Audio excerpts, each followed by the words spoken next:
Guys, help! I need to start applying for a new job. You know, I have my resume here. I just need to start thinking of how I want to market myself.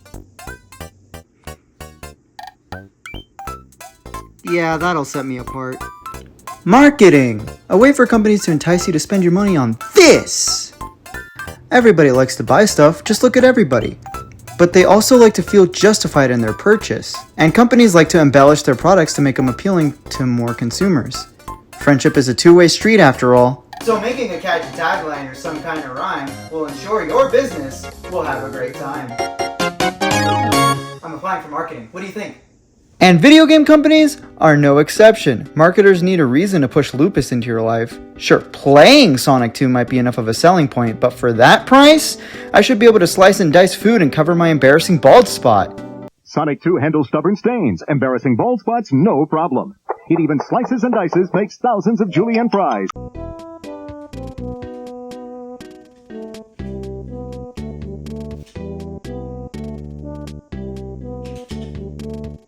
And Nintendo was no stranger to commercials. Far from it.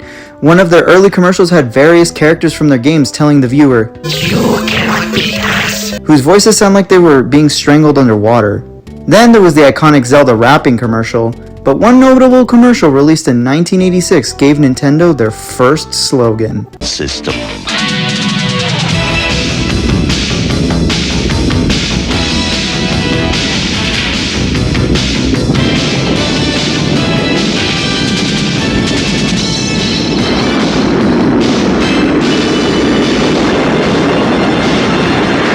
Nintendo Entertainment System.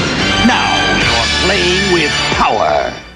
That was the tagline used back in the NES days. Any commercial featuring an upcoming game for the 8-bit box afterwards would most likely end on that slogan. There were other iconic Nintendo slogans after that, like "Play It Loud," used for the SNES and Game Boy systems. Hell, the Game Boy had a whole colored series released for it. Then there was "Get In" or "Get Out" for the Nintendo 64, which honestly, to me, doesn't make any sense, but hey, I'll accept it. And then there was this freakish one, "Get Into It" tagline for the Game Boy Color, which featured this really weird Earthbound enemy for some reason. However, the one that stands out to me the most was the "Who Are You" tagline, used from 2002 to 2005 for the GameCube and Game Boy Advance era of Nintendo.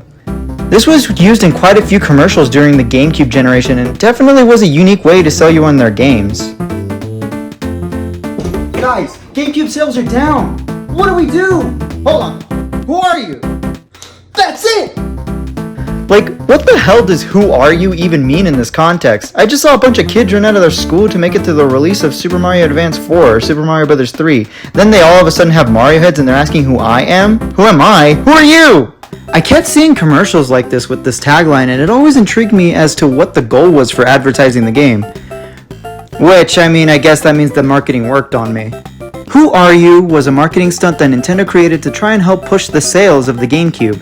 They wanted to rid themselves of their kiddie image and tried to be more edgy and cool. Nintendo's for angsty teenagers now. Mario can't smile, he's edgy. Oh, but also, clean is better than dirty, and dirty is meaner than clean. Listen, I personally loved the Super Mario Sunshine commercial, but it did not help Nintendo's efforts for the image they wanted to make for themselves at all. They wanted to be seen as more than just the family fun box, a console that kids, teens, and grown-ups could enjoy together and individually. That was the whole basis behind "Who Are You?" Whether a kid or an adult, you had a connection to the game.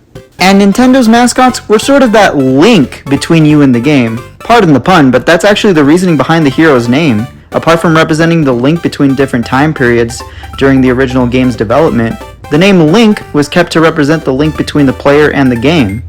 "Who Are You" takes that idea and expands it to every Nintendo protagonist, usually featuring a photo with one of the characters sloppily taped over the face of whoever was in the shot. It takes the angle of you are what you play. If you play Super Mario Sunshine, you are Super Mario. You're using FLUDD to clean up a mess that a doppelganger of yours made. If you play Metroid Prime, you are Samus, exploring an uncharted planet named Talon 4. It was actually a great strategy for the Prime duology in general, since the entire perspective of a traditional Metroid game changed to first person. It really makes you feel like you are Samus. You can really be immersed into what you're doing. And that's one of the things I love about this medium. It's the immersiveness, and it especially goes hand in hand with the GameCube and Game Boy Advance specifically, as this was the most unique generation of Nintendos up to this day. Say what you will about games like Super Mario Sunshine, whether you love or hate the game, you can't deny the uniqueness of the game. And hey, The Wind Waker may not be my favorite Zelda game, but I can't deny how wondrous the Great Sea is to explore. It really makes me feel like I'm discovering secrets in a way that not a lot of other Zelda games do, despite me liking them more. Instead of beating our chest and telling consumers how they should feel about us, like most corporate taglines do, we just wanted to ask them a question. Who do you want to be? That's what this is all about. It's asking players and consumers of all ages, who do they want to be? Who are they? Who are you? Now, did the marketing campaign work?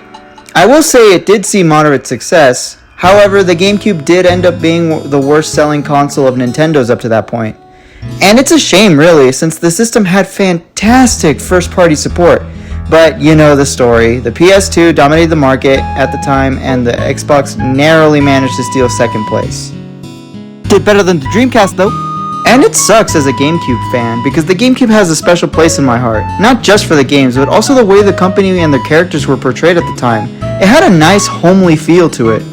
It was a time where Nintendo quite literally asked its entire player base, who are you? And my answer to that is, a die-hard Nintendo fan.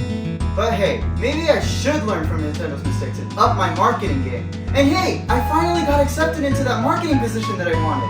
They didn't tell me when to start, but they gave me my first name tag. Oh, I'm so excited to put it on. Damn it!